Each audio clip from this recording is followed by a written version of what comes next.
In the lecturette round, I will focus more on two different objectives. Number one is, what is the abstract component of yours? Abstract components means that cannot be seen, it can be feel only, such as knowledge, the mannerism, self-confidence that you display while speaking. Then the physical component. In physical component, I'll estimate body language. Sometimes it happens that as a leader, when we speak, subordinates are not reflecting the given instruction of the candidates. So in that aspect, leadership becomes valuable. So that you should be very effective. So how to deliver your lecture? So my suggestion would be, try to find out what is the meaning of the topic. Then after, meaning means introduction of the topic. Then after, body of the topic. So what are the contents you are going to explain in the body part. And finally, the conclusion part. Always and ever remember, conclusion is the main part through which I want to estimate what type of component that you are reflecting from your side. It shouldn't be monotonous or telegraphic. Sometimes it happens that even candidates speak the very monotonous and telegraphic type of format. That is totally unaccepted. You should add your own texture while speaking your conclusion part. And the most important part is that while speaking the content, you should be very free from any type of pressure that you have. You should be very light so that the subordinates may enjoy the contents. Even I prefer more if you maintain your eye contact with each and everyone who are looking at you. Am I clear? Yes, sir. Shall we start the lecture round? Yes, sir. I hope that you must be prepared with all the respective contents that actually it was given earlier. So let us start with Vicky Patel. Vicky, please come over here. Vicky, please start. First of all, a very healthy evening to our secretary sir and all the members present over here.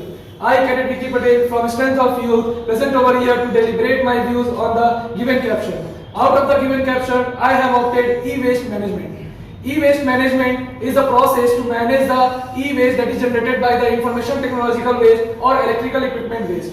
We can broadly classify it into 21 types, and we can say it on broad basis. We can say it on two types. We can classify it further as information and technological waste, or the second one is electrical and consumer electronic waste.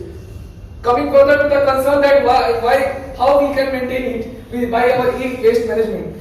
We can manage it by celebrating. We have in the recent year in 2018, we have started the e-waste management celebrations with the e-waste management day on 14th of October every year. And on the concerns, it is a Brussels-based organization, that is non-profit organizations is associated with it to maintain the e-waste collections throughout the globe and put the concerns over to this matter. Talking about the context of India, India has also framed the rules in 2011 for the first time regarding the e-waste management. And after that, in 2016, it has been amended. And it was in news in recent because it has been amended for further times for the basis of EPR, that is Extended Producer's Responsibility. We can say it, EPR is the onus for the producers, which they can even produce the productions of the community and even they can settle down it, green decompositions through it. So these are the process of decomposition. Okay, last 15 seconds only. Last 15 seconds.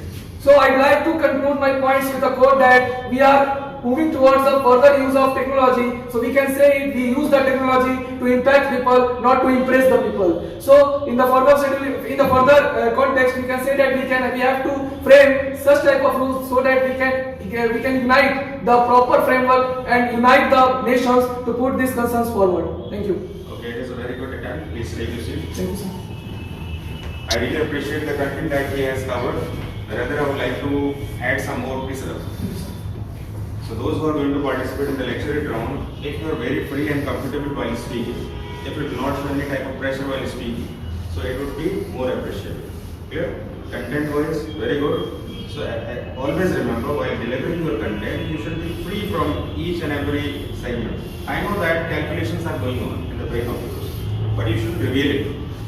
Try to be very free while speaking, because actually you are not speaking for yourself, you are speaking for your subordinates, and they want to see a leader who is free from all the obstacles and challenges that he had. Okay, Shiva. First of all, good evening, sir, and good evening, everyone. Thank you, sir, for giving me the opportunity to give a lecturette on the caption which I have opted, that is terrorism. In the last few decades, terrorism has become a new idea for all the. You have to speak loud.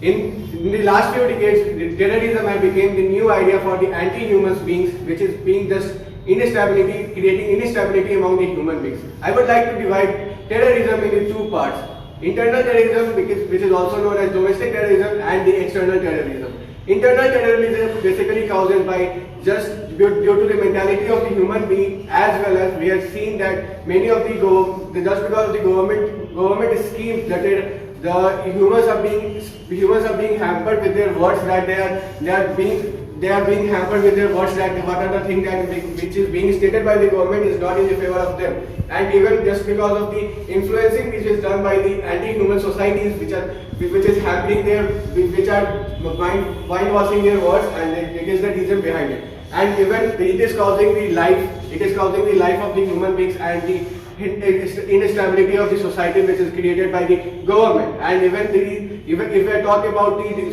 solution of the internal terrorism, then it would be like that if this government are going to work on it by creating mass awareness program, even if their administration is going to be more tight, and on this behalf the internal terrorism is going to be tackled. Even I would like to go with the second part, that is external terrorism, in which the anti-human work which is done by the other country of the world to hamper the dignity of the different nation, it is considered in the external terrorism. It is the reason behind is basically the maintenance that the words and the state of the government of that people, that why these countries are being increasing rapidly and why our country is not being rapidly. On this behalf, just they are becoming more anti-words with the other countries. And if I talk about their solution, then its solution would be like that if the world is going to be organized together and to form new laws, as we have seen that in recent UN Security Council, we had also discussed about the terrorism. Last 20 seconds. At last, I would like to conclude my words that the word terrorism is not other. It is the word which is done by one of the individuals of ours, just because of that they had been suppressed by someone or being mind lost, and they are having a different ideology. If they are going to be also treated with good ideas, that these are the negative words, then they are going to be also considered a good human being, and they are not going to work in the negative sectors of the society. Thank you. Okay, it was good attempt. Please sit down. Thank you, sir. So as we are moving towards the next participant, Ravi Ranjan, please come over here and have a look. A very early good evening to respected sir and everyone present over here. I am feeling very enlightened to get an opportunity to speak on the caption India's digital currency. Friends, I have read a book, that is Who Moved My Cheese, and the crux of the book is that if you are not changing yourself with the world, you are left behind and the world will run away. So in that context, India has taken a very good initiative, as in Union Budget 2022, our Finance Minister Mrs. Nirmala Sitharaman has already announced that India is going to launch a digital currency very soon. And we have a good news that in November, on the 1st November 2022, India has launched its first digital currency, its first Indian digital rupee. Now, what are the benefits of this digital currency? Friends, we are moving in the technological era, and in this technological era, I think we all should move towards digitalization. India is well known in the world for its digitalization, and it is one step forward in that context. If I talk about the digital currency, then there is no any risk of wearing and tearing of the digital currency, as we can see that it is the risk associated with the physical currency that is released by the RBI nowadays. Along with that, there is no any reason for the theft of the digital currency, as it happens with the physical currency nowadays. Along with that, the terror funding and the other misuse of the physical currency can also be seen in the society, that can also be stopped and by using the digital currency. If I talk about that, what are the challenges associated with it, that one of the major challenges is the cyber security. As the digital currency is associated with the cyber cells, the cyber security must be tremendously well, so that we can control over it. Along with that, presently India has launched there are basically two types of digital currency. The first is for the wholesale use, and the second one is for the retailers use. The retailers use currency can be used by anyone, any individual in the society, but the wholesale currency can be used by the specific banks and the specific business sector. Recently, RBI has shortlisted 9 national banks that are going to utilize the wholesale digital currencies nowadays. 3 seconds. So in this context, I want to say that at the end that the digital currency, introduction of digital currency is an alternative in India for the other currencies that is going on digitally. Like we can see that in the present time we are moving towards digitalization, and in the world of digitalization it is a very nice initiative and appreciable initiative by the government, and it will be accepted soon by the Indian market as well. That's all. Thank you. Okay, it was very invigorating caption that you have chosen. Please take your seat. And it is contemporary caption, and the challenges that he had actually executed is less on it. So the next participant, Sujal Virat. Have a please. Please, sir. Good evening, sir. Good evening, everyone. Thank you very much, sir, for giving me chance to express my views on the chosen caption, that is e-waste management. My dear friend, reduce, reuse, recycle. Always follow the cycle. Otherwise, you're gonna affect your life cycle in a very bad way. Right now, my dear friends, the electronic wastage are producing all over the world, and because of that, it is a very hard problem for us. My dear friend, it is a very hard problem because even if we dump it in the ground, it will gonna affect the soil in a very bad way. And if we try to burn it, it is going to hamper our air. And even if we throw it to the water, then the water bodies will gonna affect. For that reason, it is very hard to deal with it and hard to deal with that waste. Even my dear friend, for that reason only, the government come with the scheme of 2016. In it, government basically covers the part that it will be responsibility of the state government to provide a dumping ground for the waste management. Even my dear friend, if any company is producing any electric gadgets, then it is the responsibility of that company to at least decompose the 20% of the wastage which is going to be produced by that company. My dear friend, it is not the government which can do alone the changes, it is also the responsibility of ours to do a change on it.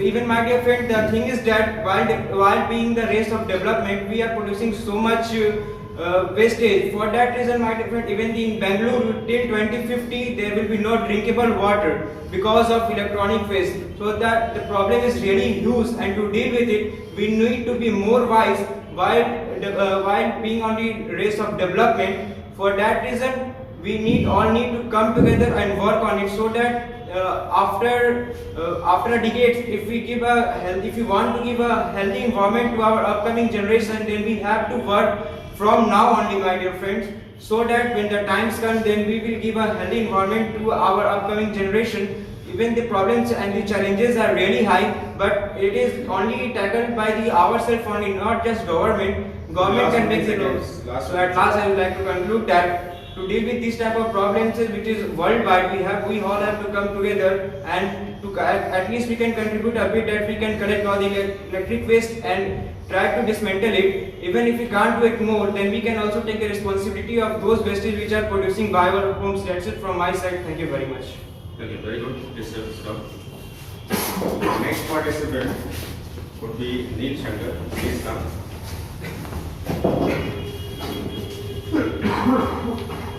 Neil Shankar, I hope that you are going to do justice to the caption you have chosen. Yes, please start. So a very good evening to respected secretary sir and everyone present over here. Today I have been opted for giving the lecturette on my chosen caption, which is media trials. Gentlemen, we are seeing that media is one of the 4 pillars of the democracy. It is the work of media is to have the connection among the society, among the people, with the government, as well as all the 3 pillars of the democracy. Right now, talking about the media trials, then it is a kind of trial, a process of a particular group of media, media sector. They are going with a particular case, and they are giving their verdicts according to their notion, according to their conviction over it. So here we can see that there are many of the outcomes of this very media trials. We are seeing in the society by taking the case of Sushant Singh Rajput. In that tenure also, after the media trials was going on, and definitely the purpose of media trial was to know the reason of the suicide of that very person. But instead of that, we got to know that what are the loopholes, what are the drawbacks, and what are the challenges that are going in the Bollywood sector of the society. Many of the drug cases and many of the cases came up because of this media trial only. So even we can see that media trials sometimes or many of the times it reduces the stress of the judiciary system of our nation, and even it is like a point which is having last 20 seconds. So I would like to conclude my points by saying that it is a glass which is half filled of water and half empty too. So gentlemen, even the two aspects of this is like the media trials is can be said like it is a kind of knife. If we hold with the handle, then it is going to cut the challenges and reduce the stress among the society and the judiciary. And if we will hold with the edge, then it will cut our hands as well. Thank you. Okay, it was a good quote that you have used. Please, sir. The next participant would be Hassan Raja. Different captions and even everyone is doing justice with the caption that you have chosen. Please start. First of all, a very healthy to respected Secretary Sir and all the members present out here. Out of the given caption, I have chosen the caption inflation. So, gentlemen, inflation is a term of rise in the rise of basic commodities and services that is available in our society. So, it is also a state of government in which the valuing price of the currency decreases in comparison with the other nation. If you talk about the different factors of inflation, then there are three broader factors of inflation. The first one is demand pull inflation. In this very thing, the demand of the product increases than the supply, and this leads to the demand pull inflation. The second factor is the cost push inflation. In this type of inflation, it is mainly due to the increase in the price of the raw materials or the processing of the product, which leads to the increase in the inflation. The last one is the built-in inflation. It is due to the increase in the labor charge of the inflation, labor charge of the product that is being processed, so which is covered up by increasing the price of the commodity, which also leads to inflation. If we talk about that, what are the basic reasons that is happening globally for inflation, then the first and foremost reason that we are seeing is the Russia-Ukraine conflict. Due to the Russia-Ukraine conflict, the prices of the oil is continuously increasing, and as we know that oil is a basic medium of transport for us, so which is also leading to inflation. The second factor is that our country is not having our country mostly imports. Mostly focus on the imports rather than the exports, which is also a sort of thing due to the highest levied tax on the any particular commodity, its prices increases in the country, which is also a sort of inflation. And if we move towards the next thing, that is how can we curb inflation, then the basic thing, as I have stated, that we import the things. If we focus on this thing only, if we start exporting, if we start focusing more on the export and start assembling the things and start manufacturing the thing within the territorial boundary of our country, then that will be a type of arrow that is going to kill two problems. The first one is employment and the second one is inflation. If we talk about what the government is doing for it, then the basic thing that the government does is by regulating the monetary policy and by increasing the liquidity in the market to curb inflation. If we talk globally that how the globe can contribute towards inflation, then the basic thing that the globe can do is they can contribute themselves in to manage the Russia-Ukraine conflict, and due to that we are going to have a very minimal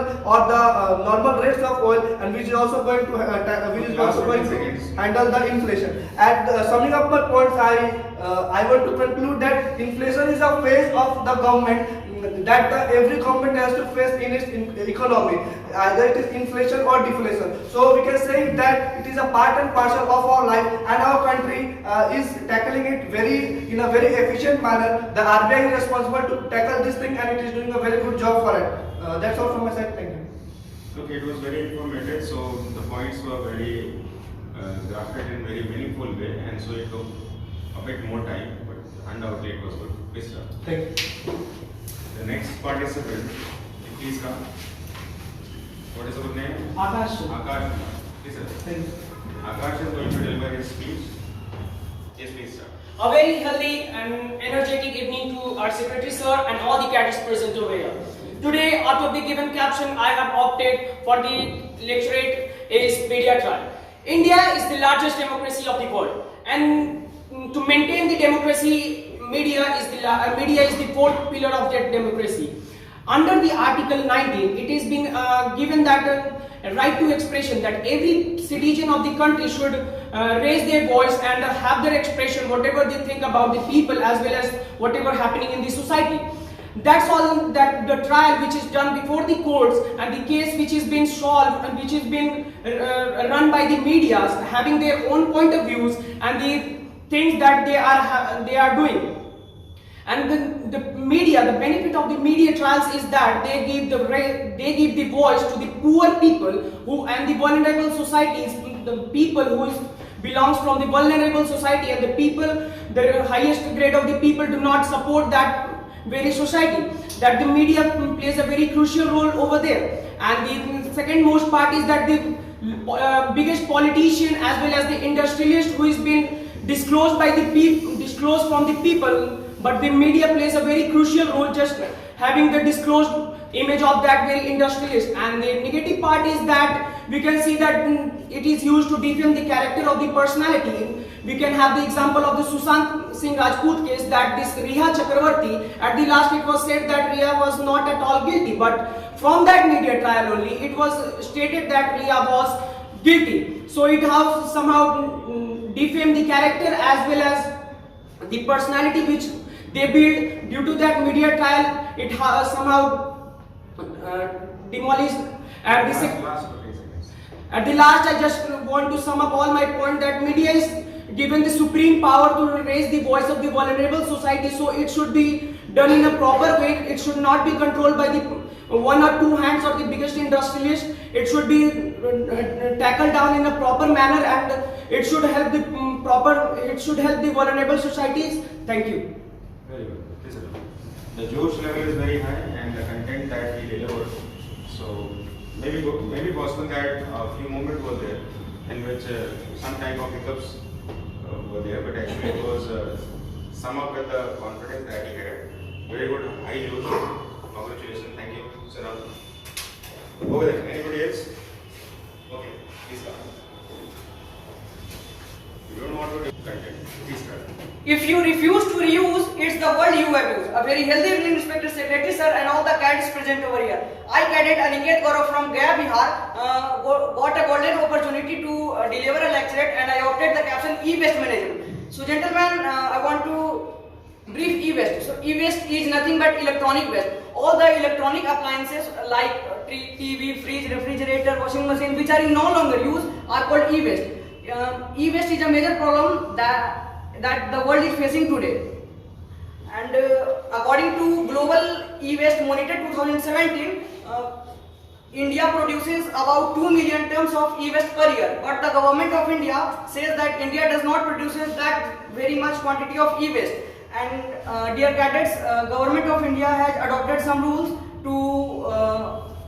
for the e-waste management. According to e-waste management rule 2016, number 1, those electronic appliances which are now e-waste, some percentage of those very e-waste has to be recycled by the manufacturer company. Number 2, it should be also the responsibility of the state government that they should fix a proper place for the dismantle of the e-waste so that e-waste could be recycled. Number 3, the care of the labor and the care of labor who involved in the e-waste management should be provided care. And moving next, I would like to talk about Bengaluru. Okay, let's sum up the substance.